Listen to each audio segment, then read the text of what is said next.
Hello, my amazing 5th grade artist. Today we're going to be starting a new fun activity. We are going to be making these clay hearts. And so clay is a fun activity you're going to love, but there's a lot of responsibility that goes with it, and you have to really listen and follow directions. So only the students that are listening and following directions are going to be able to participate in this.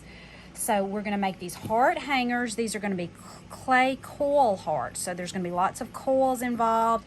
We're going to add these little hangers with beads, and I think you're going to enjoy these. We're going to be painting them with metallic paint. So before we start, I want to talk to you a little bit about the process of using clay. So I'm going to take my camera off of the stand, and I'm going to show you my bag of clay. We need to keep it covered up when we're not using it so it doesn't dry out, but it's just a big block of clay that's gray. And as it dries and gets hard, this clay will turn white. You have all different kinds of clay. I'm going to cover it back up while I'm not using it. And then I'm going to walk you over here to the kiln. This is called a kiln, and this is like an oven that bakes our clay and makes it very hard. So after you let it dry, your teacher will send it back to me, and I will bring it here, and I will put it in this big kiln, sit it down on the shelves. I'll close it up, turn it on, and it's going to get up to about 2,000 degrees. It's going to be very, very hot. If I were to just walk by and touch it like that on the outside, it would burn me. So you have to be very careful with this, and then that clay is going to get hot and hard. After it cools down, I'll take it out, and that is called bisque ware when it comes out of that first firing. So I'm going to just bisque fire y'all's, and they will be these white ceramic pieces. This is a heart. It's not a coil heart, but it's just a heart that I made. And you see how it sounds? Hear that clinking? It's very hard, and it's white, so it'll give us a good surface for adding color. So after we get it out, I'm going to actually dip it in some black ink. This is called India ink, and then we will use metallic paint to add our pretty colors. So to start with, everybody is going to get a mat that I've made. This one's a little dirty. I've been using it. That's okay. And then a heart template. So this is going to kind of help us have a template to go by.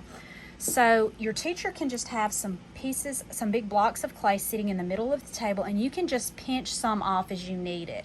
We're going to start with our coils, and we're going to be working on the back side, and then we're going to flip it. You'll really see what I'm talking about in a little bit, but just follow along. So first of all, you're just going to break off a piece of clay. You don't need anything really big, just a little ball like that. And just kind of start working it in your hands and soften it up a little bit. Knead it in your hands. And then I'm rolling it into a coil shape. See how I just roll it between my hands? You don't want to press down too hard or it will get flat. Then you can even put it on your mat and roll it. And I made those little rectangles up there so you could kind of see about how big your coils need to be. If they're too fat, you don't want them too fat, you don't want them too skinny. Kind of practice doing your coils at first though, because if you press down too hard, they try to flatten out. Mine was trying to flatten out, so I'm not pressing down too hard, just gently, and the more you roll, the longer they'll get. And then see, I can measure it and see if it's about the right size. Okay, so I'm going to start now. I'm just going to put that right there on my heart. Just kind of gently press it down. You don't want to flatten it. And then it didn't go all the way, so I need to get a little bit more. Not as much this time. And knead it. And then I roll it. You want it about the same size as your other coil. It's going to be too long, but I can just break it off. So see, I need there, and then I'll just break that off. And then I'm just going to smush it into my other piece. Smush it all together. Okay, now let's do this side. So again, I'm going to break off some more clay. I'm over here breaking off this clay. All right, so now I'm smushing it in my hands again and softening it up a little bit. I'm going to start rolling my coil in my hands.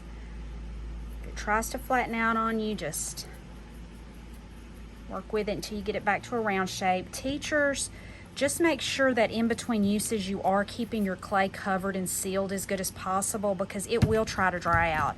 And the harder it gets, the harder it's going to be for the kids to work with, and it'll try to crack. All right, so I'm getting a good long coil here. Be good if I had enough and I could just do that side of the heart without having to, oh, I might do. Okay, so it's about the right size. I'm gonna just kind of overlap that one and then smush them together. See how I'm smushing this together? Use your fingers. And then down here at the bottom, you've really got to smush them together good, because it could break in the kiln later. And I want to tell you, sometimes accidents happen, and sometimes things do break in the kiln. Like when they're heating up, they will explode almost sometimes, and it's just one of those things. So hopefully that won't happen. But the more precautions you take, like smoothing all your clay together, the less chance you'll have of that. So we've got a good heart that I've smoothed all together. All right, now I'm going to start filling the inside of my heart with all of these coils. We need to get this done in one class period, so you're going to have to work sort of quickly. And I'm not taking as big of a piece this time, but I'm starting out in my hands, then I'm rolling it on the table. We can't take too long. All right, now I'm just going to make a coil. I'm going to roll it into a spiral shape like that, and then I'm just going to place it in here. Just kind of fits like that. You just see how you make them fit. We're just making bunches of coils that go in different directions, different kinds of coils, and then I'll show you how they're all going to come together. All right, roll another one. They all need to be about the same size. This one, I'm going to make it coil this way in, and then I'll make this side go this way, and it kind of looks like an S, doesn't it? Okay, so I think I'll put this one. You just start fitting them in. They need to just touch. And we're going to smush all this together in a little bit. You're going to have some gaps, and I'm going to show you what to do about that. You can take some coils and just leave them like a straight coil, and I might just stick that one right there. You fill yours however you want to. So I'm going to fill it all up. I'm going to do another one that just goes like this. And maybe I will put it right here. It's up to you where you put yours. Everybody will do theirs a little different. The purpose is to just fill that up. Roll. The more of these you roll, the more of a hang you'll get of it, and you probably won't be flattening them out so much. You'll get the hang of making these coils. Coil goes like this, and then I think I'll make this one kind of go like that, and that's a fun little coil. And it'll just kind of smush in there like this. We're starting to have smaller spaces now, do you see? So you don't need as big of coil, so I'm going to make it just a straight one to go in that spot. It's very, very important. This is one of the most important things of this, guys. You have to not be able to see any of your white paper through. That's still a little too big. So I'm going to push that in there. Now you see I still have lots of little dots. I'm going to go right there with that one. I'm going to make this little ball that's going to fit there. You don't want to see any of your paper showing through. So I'm going to do that there. Here's a spot. Can fit that coil that I had started with that one earlier and smushing it kind of down in there. Here's a spot. Still have some more spots. Any little white you see, you want to cover that up.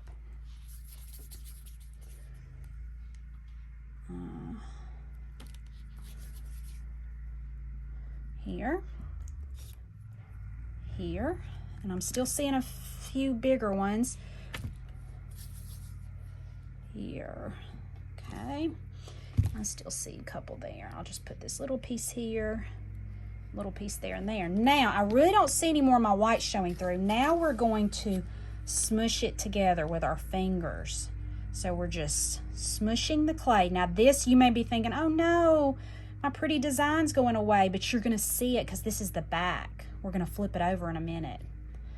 So just smush this. If you don't smush this good, your clay will not hold together. It will, when it gets in that kiln, it's gonna pop out. Try to get this really nice and smooth.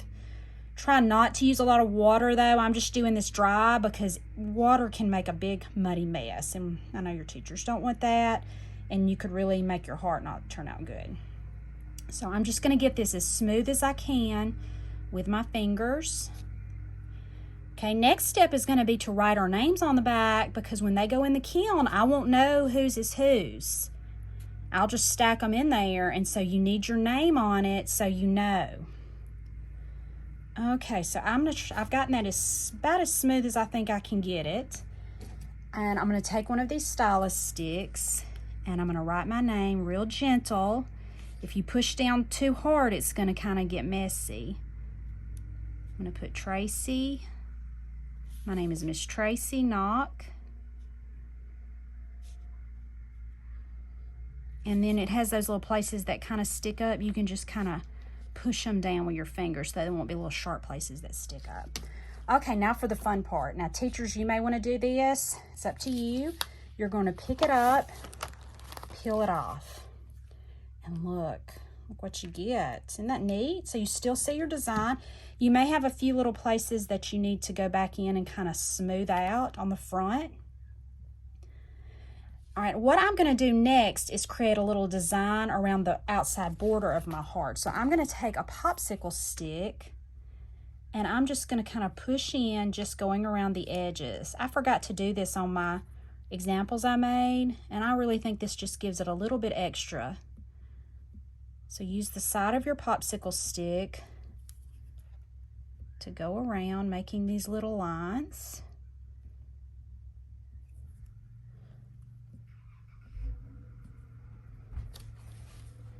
Start down here now. Don't press down too hard. Okay. All right, so then that will be that, and teachers, you can let the students put them on a piece of, on a paper plate, and they'll need to dry. They'll probably need to dry for a good week or so. Then I'll come pick them up, and then when I get them back, when I get them out of the kiln, I will dip them in India ink, and I'm gonna bring them back to you, and then you're gonna use the metallic paint I provided and paint them. So I've already started this one. You may want to let the children do 2 coats so it really shows up good. So you may wanna let them paint 1 coat and then come back another week and do 1 coat, or you just decide how you think they look. I've got some metallic paint in these containers. You may just wanna let the students dip into it. Or some other ones with squirts on them, you can put them on some paper plates for them. But just let them use a small enough brush and go around and paint just the top parts. Don't get down in the crevices. You want your crevices to still stay black, and you'll get that nice contrast. So just let them go in and paint the tops of their coils and designs with a metallic paint. Use all the different pretty colors. Remember to wash your brush out between colors so you don't mix your paint, muddle all your colors up. So finish painting it, let it dry, and then you will add your little pipe cleaner, your chenille stem, as the hanger. So what I did on here is I just went in like this, twist it really good so it holds it, because we wouldn't want it to fall. Let the kids put some beads, and then you do the same thing on the other side and twist it. And that would be your little hanger. So I cannot wait to see how these turn out. I think you're gonna love this process. Be good, follow your directions, and I will see you next time. Bye.